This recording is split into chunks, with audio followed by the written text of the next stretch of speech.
Nitekana umunezero ntangere vyo gusubira kubana namwe banywanyi bacu mubana natwe makuru nibiganiro vya misi yose tubandanya gushikiriza kuri nombonesha kure yacu yanyu Muhuza TV. Uyu numwe tugiye kubageza ko amakuru y'ibiriko biravugwa bikezwe ko muri kano kanya nga mu gihugu c'u Burundi, akaba ari amakuru tuzagaruka nini kubiriko biravugwa n'ubundi kuvyavugiwe mu rubanza rw'uyahoze ari umushikiranganje wa mbere Arengiyome Bunyoni. Twababwiye ko bigeze ku caco gushaka gutembagaza ubutegetsi hakoreshejwe amangetengete, ibi vyashizwe mu muhezo. Muri uno mwanya rero tumaduhejeje kuronka amakuru avuga kuri bimwe vyavugiwe muri urwo rubanza. Ni mu gihe ubutegetsi bwa President Ndayishimiye ngo bwarihenze rwose mu gutunganya urubanza rwa General Bunyoni, babanje kunyegeza bimwe mu biruvugwamwo na cane ibijanye no gutembagaza ubutegetsi hakoreshejwe amangetengete. Ibiro nivyo vyatumye abanywanyi ba CNDD-FDD ngo benshi cane batemera ibivugwa muri urubanza rwa Bunyoni. Hano rero murano makuru tugira tuze tubasangize ubutumwa bw'umwe mu bakozi biperereza mu ntara imwe ngaha mu gihugu. Uyu akaba ari umwe mu bajejwe gutororokanya amakuru mu makomine amwamwe agize imwe mu ntara z'u Burundi. Mu butumwa yaturungikiye aremanga ko ari umukozi w'iperereza. Ivyumviro yadusangije vyerekana ko abanywanyi ba CNDD-FDD ku rwego rwo hasi bariko barakira urubanza rwa Bunyoni. Muri rusange bakabona ko ngo Bunyoni Ndayishimiye bariko baranyinyurana, ko muri vyinshi Bunyoni abesherwa ahubwo ko bapfa umupfumu bahuriyeko. Ibi turaza kubigaruka ko murano makuru ku buryo burambuye, mwese ntimuze gucikanwa. Ni mugihe kandi hari ingingo zihejeje gushirwa ahabona mu kanya gatoyi gaheze. Izi akaba ari ingingo zafashwe ku bantu baba mu gisagara ca Bujumbura. Kuva ubu birabujijwe ko hari imodoka izokongera gutondera ibitoro hama ngo irare kuri station mu gihe kiyikamiyeko. Ibi nibejeje gutangazwa na Colonel de Police Nduwimana Desire, asanzwe ari umuvugizi w'igipolisi c'u Burundi. Imvo yo gufatwa kw'iyo ngingo ikaba ari ukugira ngo umutekano mu mabarabara w'abantu n'ibintu wubahirizwe. Uyu muvugizi w'igipolisi yamenyesheje ko izi ngingo zo kubahirizwa. Uti birabujijwe ko ku masitasiyo ari mu gisagara ca Bujumbura yose ko hari imiduga, amamoto canke tukutuku zinywa igitoro zirirwa zitonze ku masitasiyo zirindiriye igitoro. Uzobanza ubaze ko gihari uzubizi. Gusuzuma ko ingendeshwa yawe kwije igitoro ku buryo itarara kuri sitasiyo canke ngo ikuzimanire mw'ibarabara ntibitume itera uruhagarara mw'ibarabara. Yarangije kandi amenyesha ko uwo wese azobirenga ko azobihanirwa ngo kuko igipolisi kirafise uburyo bukwiye bwo kugira ngo bugarukane umutekano kuri uwo wese azoba yanse kubahiriza iyo ngingo yafashwe. Nandi yose rero tugiye kubageza ko cane kuri ibi vyavugiwe mu rubanza rwo mu muhezo rw'uyahoze ari umushikiranganje wa mbere Arengiyome Bunyoni. Vyonde subscribe canke sabone niba utari wafyina ko kugira ngo tucikanwe nayo dushikiriza sangize ano makuru bagenza aho baherereye hose kugira ngo nabo baje bashikirwa nabiriko biravugwa bigezwe ko nga mu gihugu c'u Burundi, hanze y'imbizi igihugu c'u Burundi ndetse no makungu ya kure. Ngo ikaze muri ano makuru. Nkuko natanguye mbibabwira, kuri ubu nkabangiye kubageza ko mu buryo burambuye ngo ubutegetsi bwa President Ndayishimiye bwo bwarihenze rwose mu gutunganya urubanza rwa General Bunyoni, babanje kunyegeza bimwe mu biruvugwamwo na cane kuri iyi ngingo ijanye no gutembagaza ubutegetsi hakoreshejwe amangetengete. Ibi vyatumye abanywanyi ba CNDD-FDD bamwe ngo batemera ibivugwa muri uru rubanza rwa Bunyoni. Nkuko nababwiye hano tugira tubasangiza ubutumwa bw'umwe mu bakozi biperereza mu ntara yitwa Mathias. Uyu akaba ajejwe gutororokanya amakuru mu makomine amwamwe agizwe mu ntara z'u Burundi. Mu butumwa yarungitse aremanga ko ari umukozi w'iperereza. Ivyumviro dusangije vyerekana ko abanywanyi ba CNDD-FDD ku rwego rwo hasi bariko barakira urubanza rwa Bunyoni. Muri rusange ngo bakaba babona ko uyu Ndayishimiye bariko baranyinyurana, ko muri vyinshi Bunyoni abeshegwa ahubwo ko bapfa umupfumu bahuriyeko. Uyu Mathias aridondora. Uti ndabaramukije cane, hamaje ko bwanje murabizi ko atameshi mvuga naho nkunda kwagirizwa ubwicanyi, ariko nubwo bivugwa nje ndakunda amakuru akunda gutangazwa kubibera mu butegetsi. Kuba umukozi w'iperereza ajejwe gutororokanya amakuru ntibisigura ko twe twoba bansi n'abanyagihugu. Oya, gusa amakuru agenda ashikira abanyagihugu aradufasha. Yagize ati Bunyoni Ndayishimiye bapfa umupfumu bahuriyeko. Ku bijanye n'urubanza rwa General Bunyoni ku kibazo cyo gutembagaza ubutegetsi canke kwica umukuru w'igihugu sivyo, ahubwo ni ukutavuga rumwe mu butegetsi bari basangiye.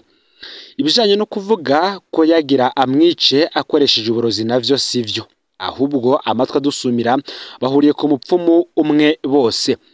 Kuko uwo mupfumu yahora ari umupfumu wa President Ndayishimiye, niho rero haciye hava kwinubana. Nico gituma banse ko Bunyoni abivugira ku mugaragaro, ngo bose baranse ko Bunyoni abamaramaza. Ngo ndazi abandi bajenere kandi banyegeje amafaranga menshi muhira. Hama ibijanye no kumwagiriza amafaranga atungiye muhira, jewe ubwanje ndaza abajenerali nka babiri batunze muhira amafaranga menshi kandi y'agaciro, nabo nibaze babasake. Kuvuga ngo ivyo gutembagaza ubutegetsi kubera iki Generali Silas Ntigurirwa bene Generali Ndayiziga bamuburenga hunge kandi bari bazi ko agira atembagaza ubutegetsi bwabo. Ivyo ni ibinyoma vyambaye ubusa, ahubwo ni ihinyurana ryo mu butegetsi. Ngo hama ibisigaye twosaba mwokomeza gushira ukora habona kuko ntivyoroshe, ariko mubikore mutaravye amoko, ahubwo mwarana agateka ko Murundi uwo ari we wese. Muri buno butumwa rero harimo icigwa gikomeye cyane. Hano dukoresheje amajambo Mathias yanditse, twakuyemwo ivyo tuma amenyekana uwo ari we. Ni harya mubona umuntu atavugwa kumvo z'umutekano we canke se kumvo z'umutekano w'umuryango wiwe. Kubona ubutumwa bwandikwa n'umukozi w'iperereza asanzwe agendera mu banyagihugu vyerekana ko abanyamugambwe bakira ivy'urubanza rwa Bunyoni. Bigezaho batemera ko Bunyoni yashatse gutembagaza ubutegetsi, ahubwo ko ari nyinyurana riri indani mu butegetsi. Iki kivugwa c'umupfumu Ndayishimiye na Bunyoni bo babahuriyeko kirimwo mu nkuru turiko turabategurijanye n'ibivugwa muri audio sentare nahinyuzwa yanse ko abarundi bose bamenya. Ido nido tuzoribaha vuba mu nkuru turiko turabategurira. Gukora mu gipfungu ntibifasha ubutegetsi, ahubwo bigwiza ibihuha mu gihugu. Ikintu kiboneka cyane muri buno butumwa nuko Bunyoni yamenye gukoresha amajambo abanywanyi ba CNDD FDD bose bumva n'ingoga. Hari amakuru tukiriko dutohoza ko mu mwanya uri imbere turaza kuyabashikiriza. Mwibuke gufyonda sabone canke subscribe. Ni mu gihe mu ntara ya Kayanza komine Rango abanyagihugu babajwe n'ivyakozwe na musitanteri w'iyo komine bavyamiriza basaba ko yovuza oyahohoteye. Ivyo byose ngo vyabaye hiyejo ku munsi wa mbere igenekerezo ya 27 Rusama uyu mwaka w'2024 ku mutumba Gikomero. Musitanteri w'iyo komine Deus babaho kubgayo yaragiye gutora abanyagihugu bari bahohoteye canke se bakubise umunyagihugu yitwa Josephine amwagiriza ko ari umurozi. Uyu ngo yagiye atwaye abapolisi biyo kugira bace baja gupfunga abanyagihugu.